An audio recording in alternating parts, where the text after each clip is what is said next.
So, hello. This is Louisa. It is Sunday, Sanity Sunday, June 30th, 2024. We're at the final day of Pride Month, 7:41 a.m. and my morning meditation. Waking up at 7 and my alarm, 5-finger death punch. I remember everything. Wake me up when this is over. I'm tired of living a dream. So, how do I stop dreaming, right? How do I get out of the realm of fantasy into reality? Everything AA app.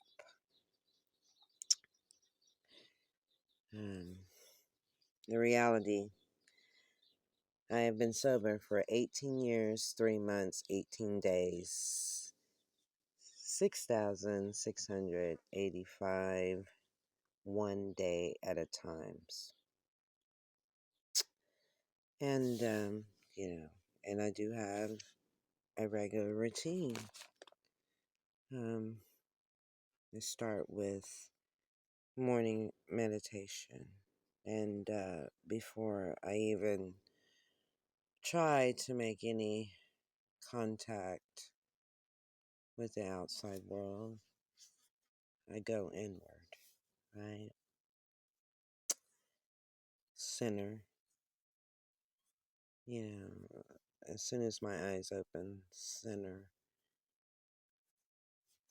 That first 5 or 10 minutes with my higher power. And it's easier to do because, these days I'm single. And so we go to living sober. And I just like to, tackle one more page, right? Click on read living sober. Okay, last time we did the title page. Let's go to page 18.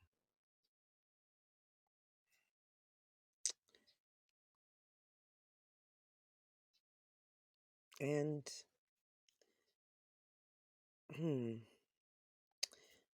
I pop up on page 18 just using the Serenity prayer. And this is a good one, right? It says, number 7, lucky 7, my Enneagram, I'm a 7. I'm an otter, a butterfly, or a sloth. Those are your choices. Let's see here. On the walls of thousands of AA meeting rooms in any of a variety of languages, this invocation can be seen. God, grant me the serenity to accept the things I cannot change, courage to change the things I can, and wisdom to know the difference. And I can't tell you in the 6,685 days how many times I've said that prayer.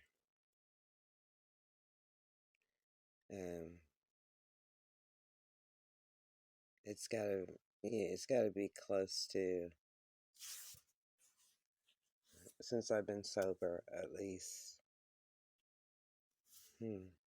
over 20,000 times, right? Over 20K times. Easy. AA did not originate it. No. It was not originated by AA. As a matter of fact, there's a white paper that AA has about this prayer. You can go to aa.org and see service material. Yeah, when I say white paper, I mean service material on the Serenity prayer. Versions of it seems to have been used for centuries in various faiths, and it is now widely current outside AA as well as within the fellowship. Whether we belong to this church or that, whether we are humanists, I think I have never really thought about that. I think I have pretty much become a humanist. Agnostics or atheists. Most of us have found these words a wonderful guide in getting sober, staying sober, and enjoying our sobriety. I like that. The process, getting sober, staying sober, and enjoying sobriety. And I the enjoying sobriety, well, it takes a while. It takes a while to enjoy sobriety. Oh my goodness.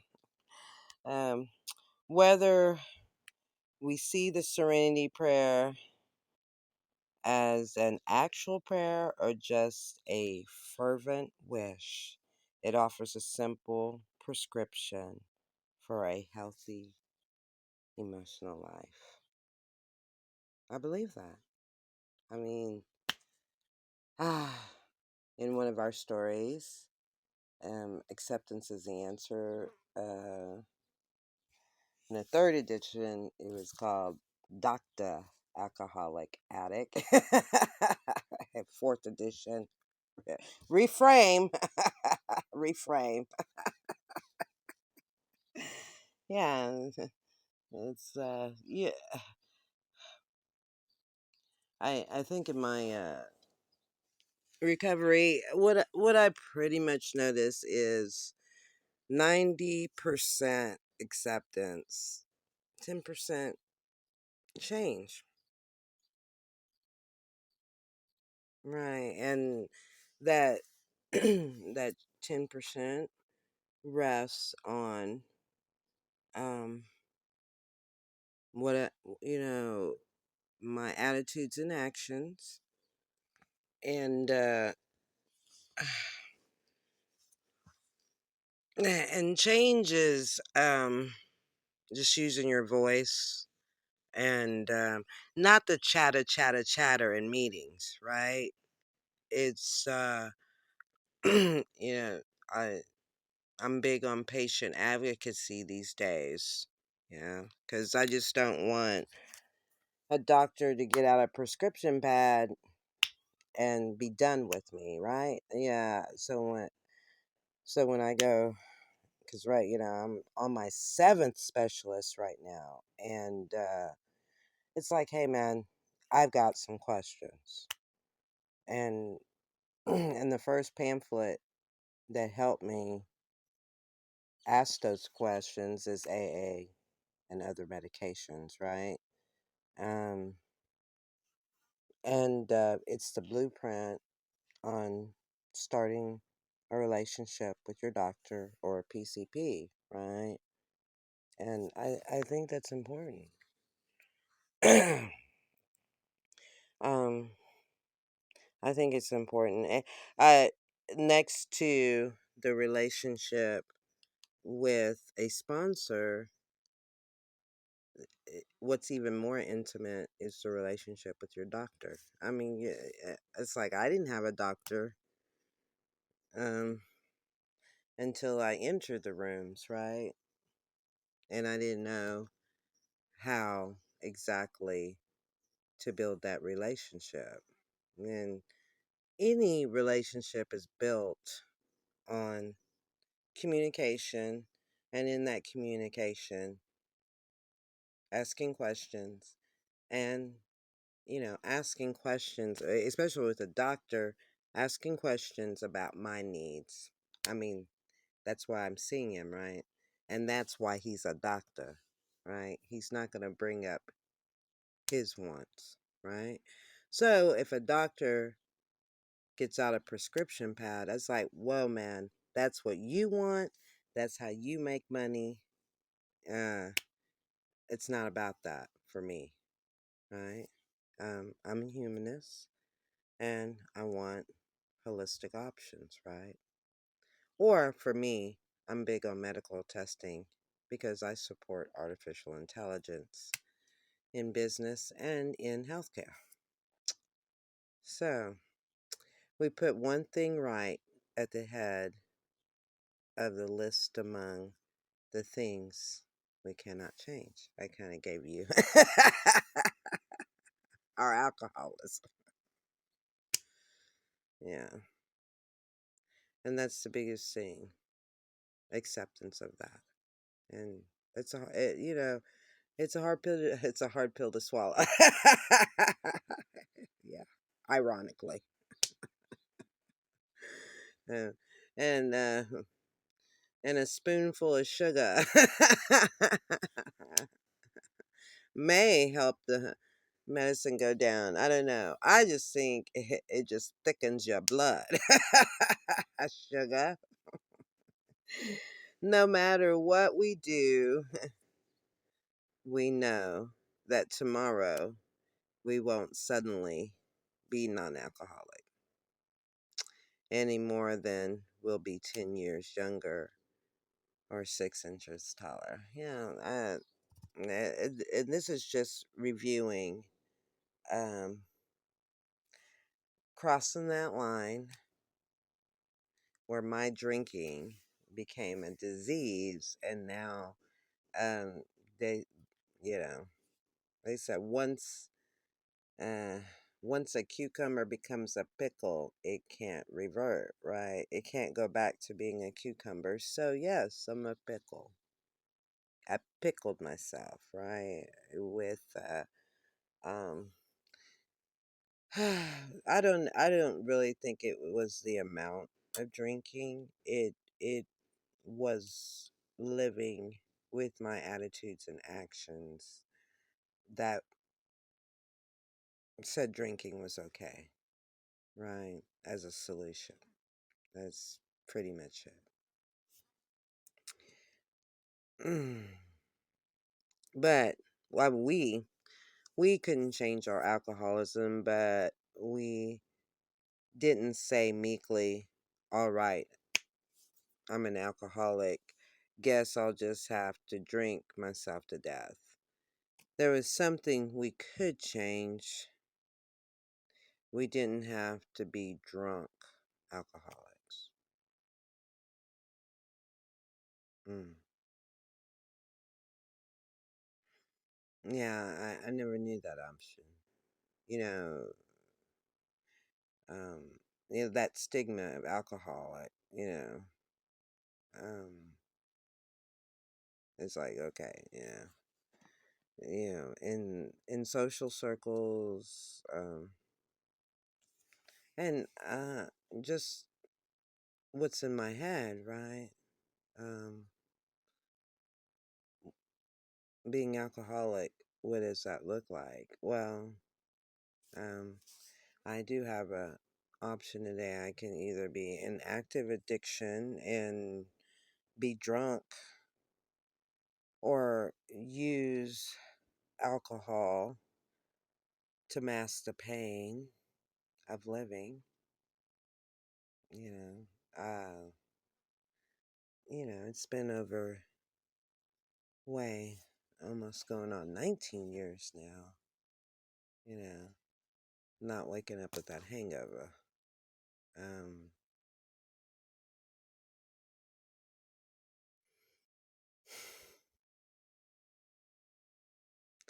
I mean, believe me though, I still wake up with emotional hangovers.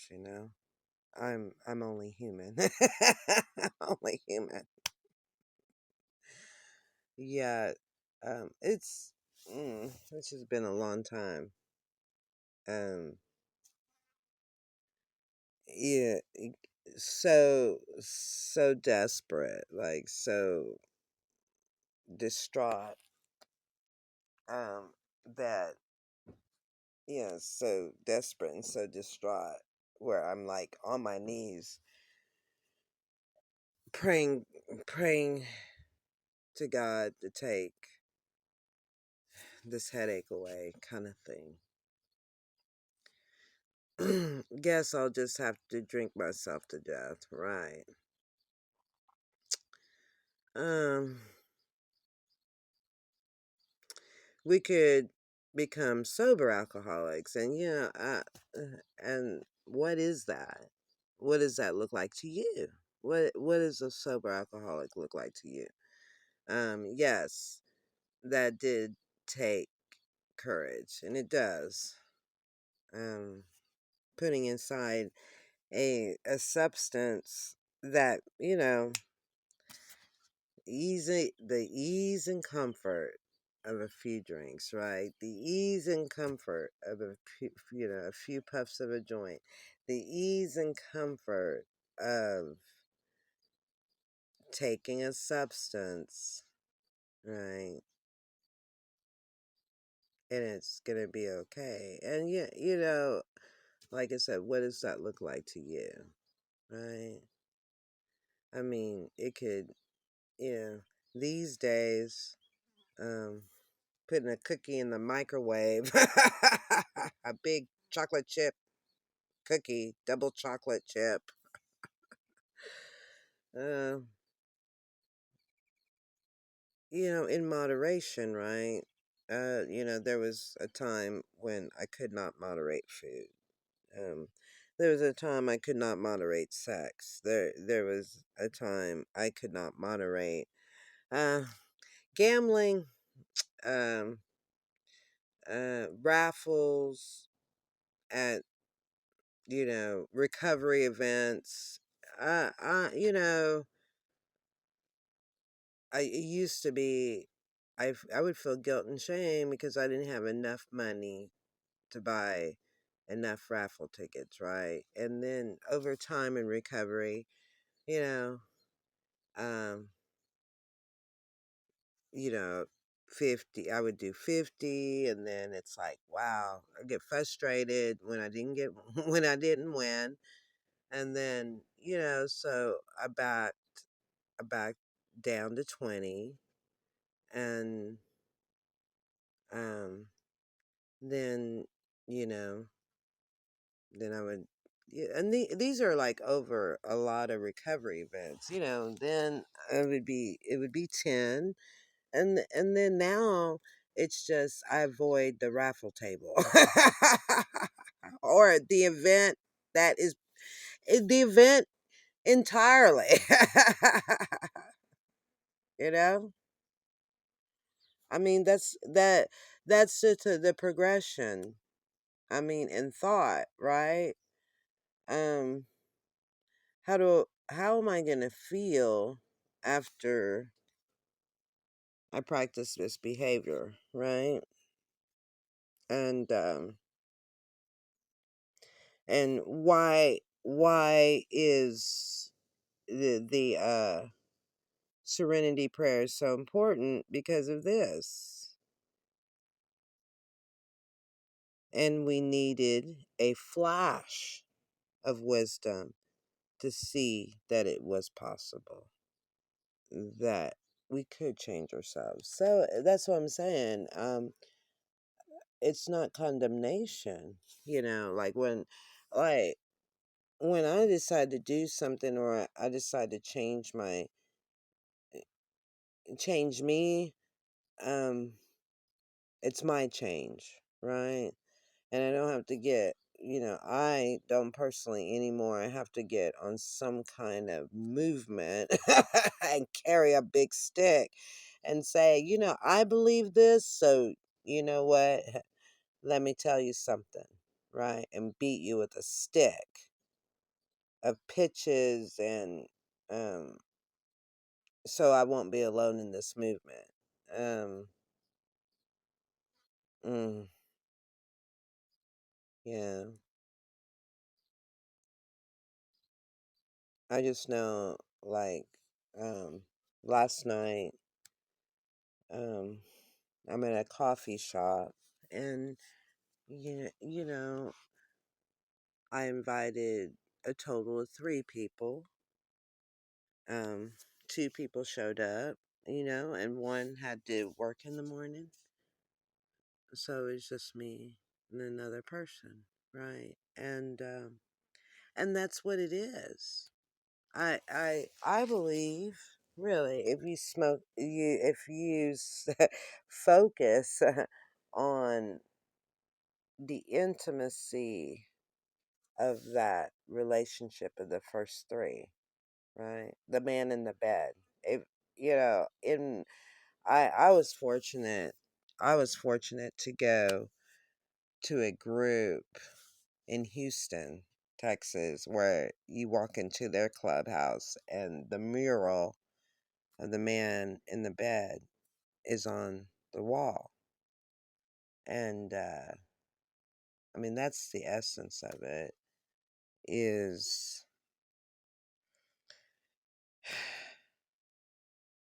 this person wanting a flash of wisdom.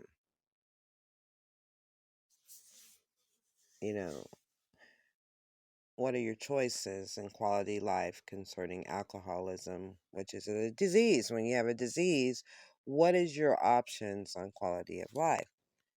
So for us, that was only the first most obvious use ding ding ding for the Serenity prayer. The further away we get from the last drink, the more beautiful and the more packed with meaning these few lines become. So it's through experience, it's through strength, and it's through my hope that the Serenity prayer takes more meaning, and it does. Um, and, I was able to be in a business meeting at another fellowship and make reference to a a serenity prayer written specifically for addicts, right? In in a volume, in a basic text that was their 3rd edition, and a printing in May of 1986, and that was the month of my 16th year. So it's like, oh man, this goes back. This is trying to think where where did I lose connection with seeking help, right? And I needed it. I sure did need it at 16, right? Yeah, but you know, it didn't reach me. That's the thing. I needed it at 16, but it did not reach me. So as a member of any fellowship now, I, you know, I do look at children and their exposure to the rooms, and a lot of times their first exposure is having a parent or a family member, right? So, communicating that the solution is out there. For us, that was only the first and most obvious use for this serenity prayer. The further away we get from the last drink, the more beautiful and the more packed with meaning these few lines become. We can apply them to everyday situations, the kind we used to run away from, into the bottle, right? And that's the thing, for me, um, enjoying sobriety day is, putting value in the process of the serenity prayer. I'm mentally asking myself, okay, do I accept this one, or do I make changes personally within myself? A lot of times I don't want to do the work. So acceptance is a good solution. But, other times I want to be different. I want the process to change me.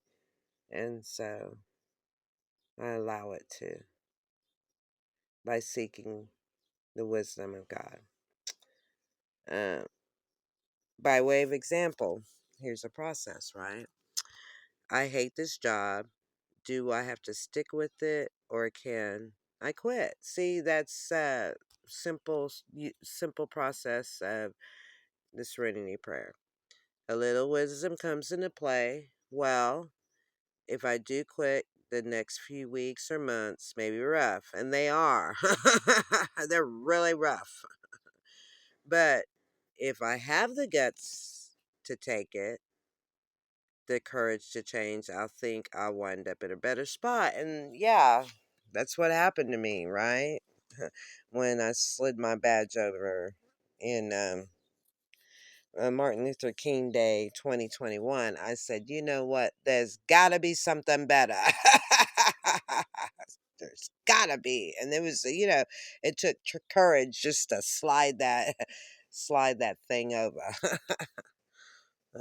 Boardroom tables. Now I clean them. The irony. The irony, yeah. Now I clean boardroom tables. Because I know what and the energy in the room. Yes, in spiritual practice, as a cleaner, as a cleaner,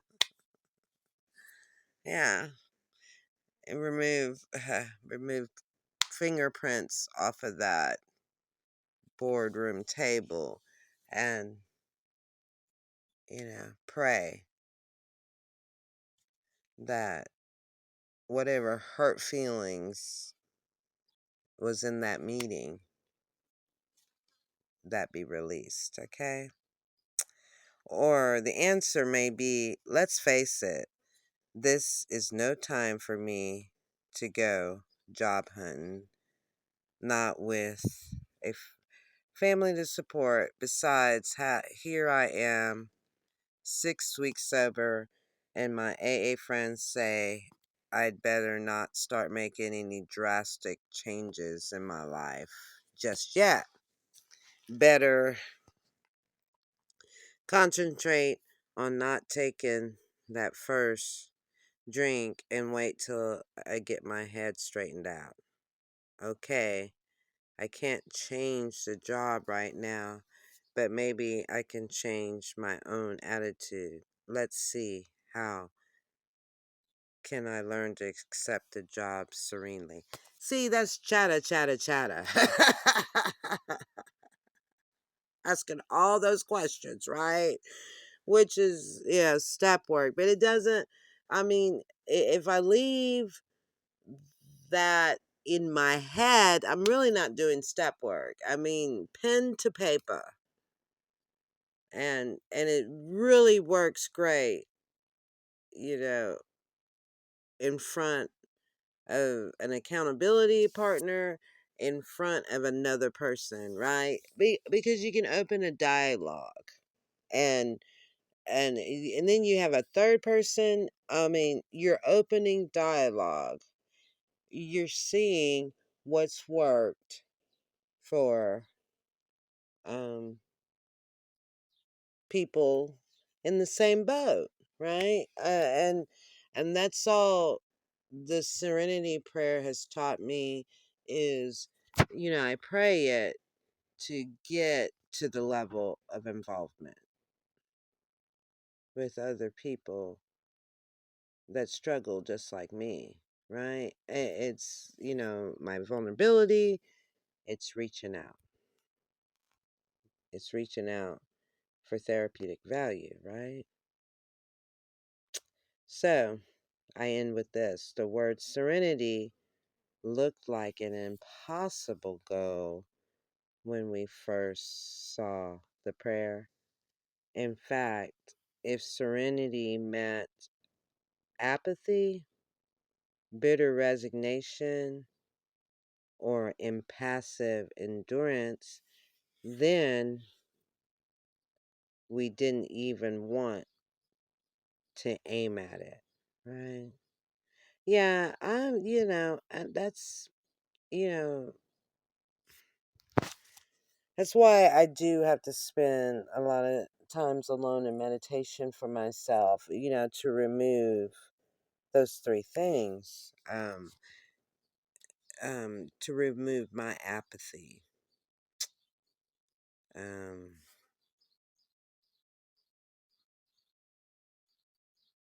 remove my bitterness, my my right to be better, and um, and and just yeah, I always have the option just to say, for me, just not taking a drink is good enough for me. I'm good with it, and yada yada yada on my way. But um, I've always, from the time I was born, um, I've just been a person of service. Right? I was conceived in in a local recovery recovery house community that my mother managed um, in the Philippines, right? Um, you know, she started she started the journey of getting friends she knew and that were young and didn't know how to work, you know. So that's how my mother became a thought leader in her community, and how she came to the States. Um, Now the United States saw her involvement a little differently because she pulled back, because she was in a foreign land.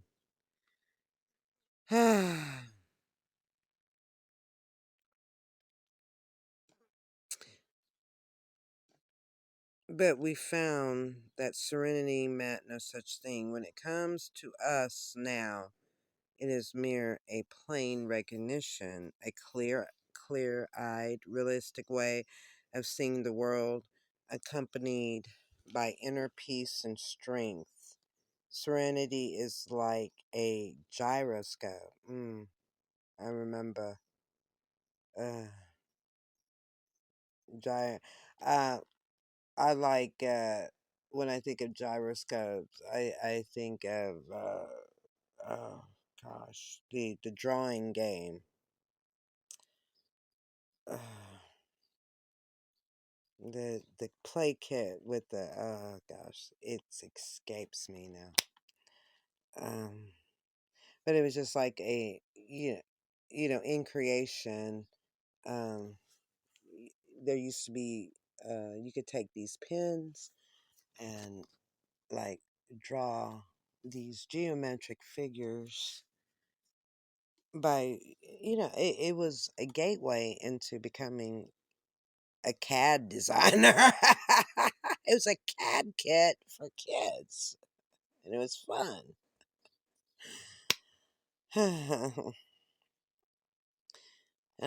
That lets us keep our balance no matter what turbulence swirls around us. And that is a state of mind worth aiming for. Yeah. Um, Not that balance of like looking you got not that balance of where you got your shit together and you're like so like you're the Buddha on top of the mountain, right? It's like no. Um, for me, I'm big on being, you know, Mar uh Mother Teresa in Calcutta, right? That's my goal. Peace out.